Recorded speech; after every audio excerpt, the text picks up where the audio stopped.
Hello and welcome, part 34 of Let's Play Eric the Unready. We have a list that's good. We can borrow misheard books for a while.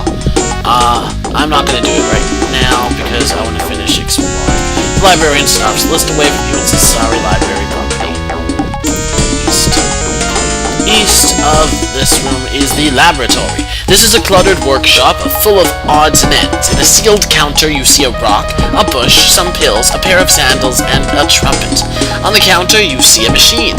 As you enter, a white-coated scientist looks up and says, "Welcome, I get so few visitors, let me show you my latest project." He pats a large machine that is sitting on the counter. This is a prototype of an all-in-one plague machine. Up until now, our operatives have had to carry a separate piece of equipment for each plague they wanted to invoke. A staff for snakes, a thigh bone of a sheep for locusts, etc. Now, this prototype is too large to carry, but when the final model is finished, all those separate functions will be combined in one small, easy-to-use device. Let me show you how it works. Thus, just then, an aide sticks his head in the room and says, "You're needed over in the New World's lab. Johnson says he dropped a vial and there was a really big bang." "Drat," says the scientist. He gives you an apologetic nod and leaves the room. Big bang. Let's take a look around. Yes. Okay. Load. Maybe control. Examine. The trumpet. This trumpet is a high-frequency resonance generator that sets up sympathetic vibrations in nearby walls, causing them to tumble down. That seems useful. Sandals. Its point sandals contain compressed air in the soles to make walking on water a snap. The pills. Dehydrated wine pills. Be a hit at weddings. Just drop the pills into the water jugs at the feast and the guests will never know what hit him. Look at the rock. Armor-piercing shell disguised as an ordinary slingshot rock, useful for small operatives facing larger adversaries. And a bush. Wireframe bush with authentic-looking but heat-resistant leaves. Gas jets and base can be lit to make it appear the bush is on fire. Flame-proofed hidden speakers are connected to a remote microphone, perfect for giving covert instructions from a distance. That's gonna piss off some people, which I like. Let's see if I can take some of these. Can't get anything inside the counter. It's closed, sealed, and quick. Alright, and let's examine those test tube deals. Paraphernalia. It's just a bunch of worthless lab equipment. And switch. Machine's controls. Just switch for the whole thing. Machine. The machine has a button, a switch, a lever, a knob, and a crank. Press button. You press the button, a plague of locusts flies through the air and then disappears. Flip switch. You throw the switch, a coat hanger appears, then another. The first two mate, and the third appears. Soon you're inundated with copulating coat hangers, with obviously disastrous results. You have failed.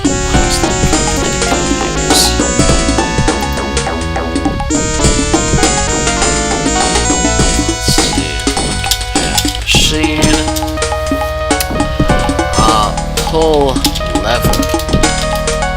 A herd of frogs suddenly materializes and galumps out of sight. Turn knob. A swarm of gnats attacks your head, biting you with abandon. Suddenly they leave as quickly as they came. And crank.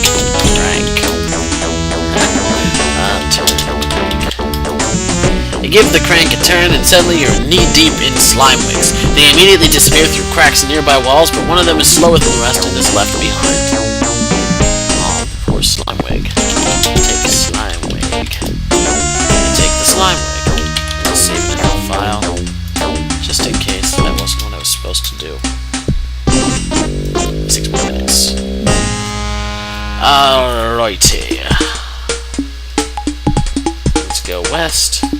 I'm trying to figure out the clothes hanger thing. I don't get that. South we go. It's the scriptorium. This is a large room filled with robed figures bent over manuscripts they are painstakingly copying. A thin young god greets you as you enter. There is a sign here. Richard looks at you and says, "Erikowski, come in to see Richard." Interesting. Let's do some talking. Talk to the scribes. They're too engrossed in the work to pay you any attention. Richard grins. "Erico-rama, talking to the scribes." That's interesting.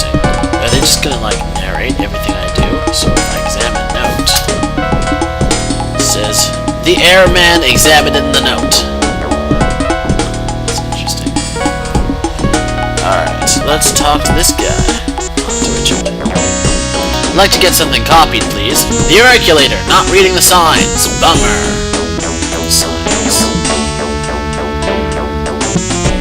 I'll look at that in a second. What happens to the originals of the things that you copy? Ericatola, asking questions. Richard, sounding stupid. The Eric man, making fun of Richard. Gonna get himself killed if he's not careful. Try it again. No. Can't I say just one thing without your parroting it back to me? No. It's been nice talking with you. The Rickster, leaving the dialogue menu. Alright. He's a fun guy. Alright, where's their sign? Oh, okay, there's a sign. I'm just not sure where it is on the screen. We copy anything. Please give the original of the item you wish duplicated to the attendant on duty.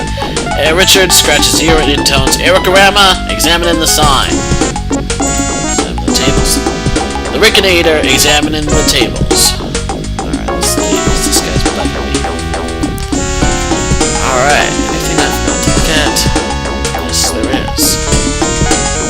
Back in the lobby. The receptionist speaks into her headset.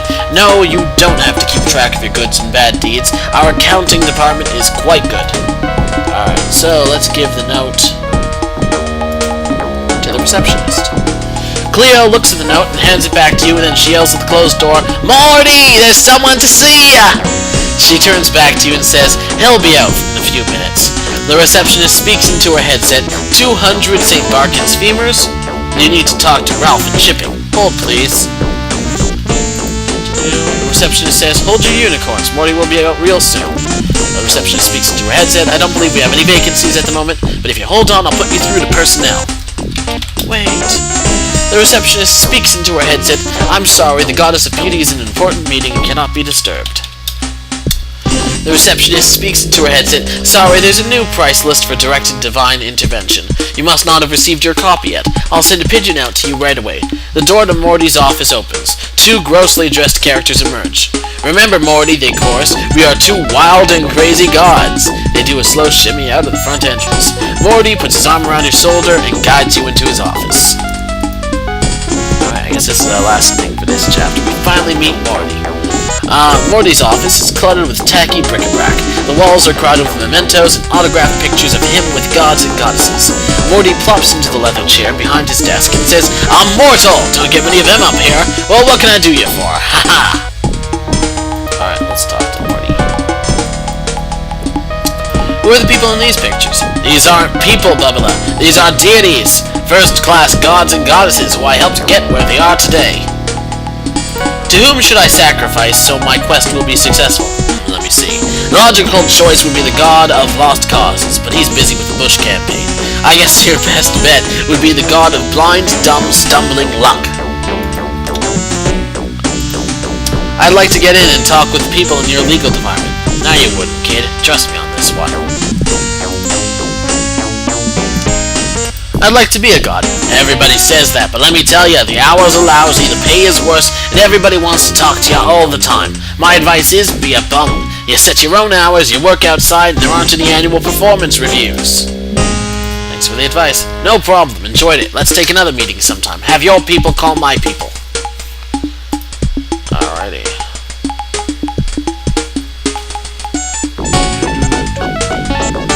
Let's see.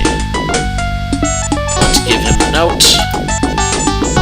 And then I'll stop.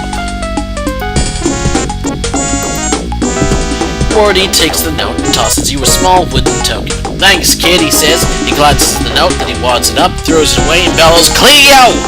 The receptionist comes in, and Morty says, take the letter. Dear North, I got you 2 offers cooking for you right now. One is a 2-year gig as God of the Moon. The other is 6 months as God of Volcanoes. I'm guessing the moon's a little cold for you after this last job, so I'm trying for the volcanoes. It's messy, but at least it's warm. Let me know what you think. Morty pauses and appears to think. Alright, almost done.